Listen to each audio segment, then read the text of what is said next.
How do you feel, babe? Terrified. Yeah, I'd say the same.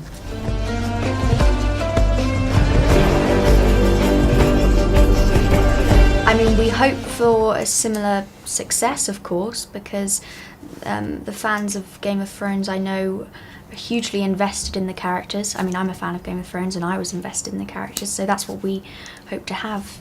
People invested in these characters and loving these characters and loving the world. Yeah.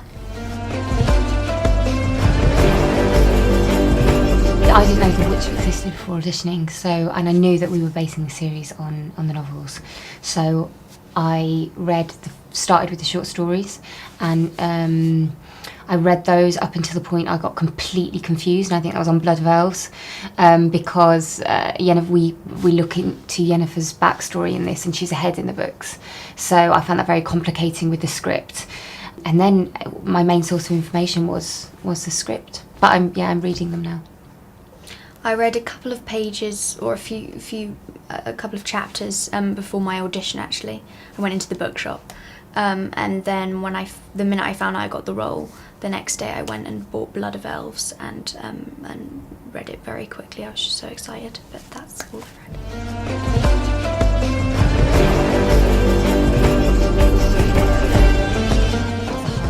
I think that's the hardest part of any series that's new, to introduce all those characters, and I think doing it like we did is the best way that we could have done it.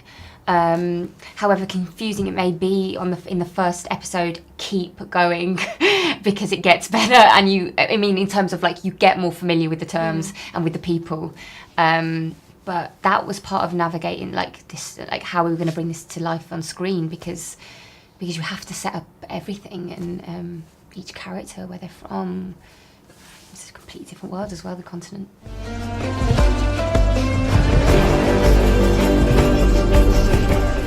It depends on what's more believable and on how we create these monsters. Yeah, because ultimately we want the best product.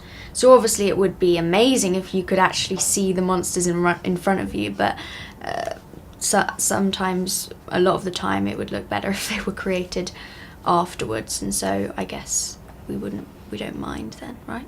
Looking at a tennis ball if we know that the end product is going to be amazing.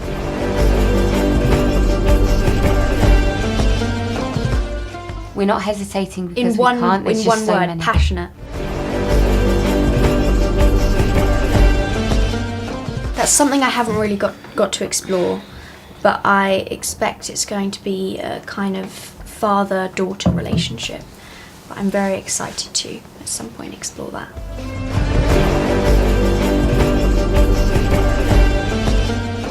I'd have loved to have trained more, and I'd have loved more action. But with the time constraints, it was, and how we really did just dive into this project, there wasn't much rehearsal time at all.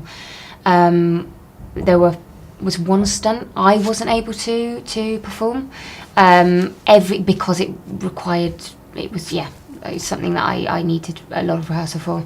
Everything else I did myself, and I wanted to make sure that every stunt I could do, I would do myself. Yeah, I only had one stunt really, which was just riding on a horse, cantering on a horse, and I did that.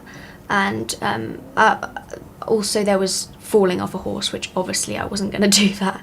That's so I didn't do that.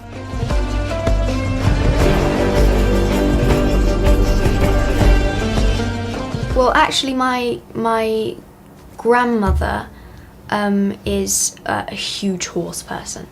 That's her life, is horses. So I'd always kind of, growing up, been around it. I hadn't horse ridden really before, but I'd always been around it. So when I did get to work with the horses, I was kind of excited. Yeah, I know stuff about season 2. And I'm very, very excited. I don't. I think Freya knows maybe a bit more than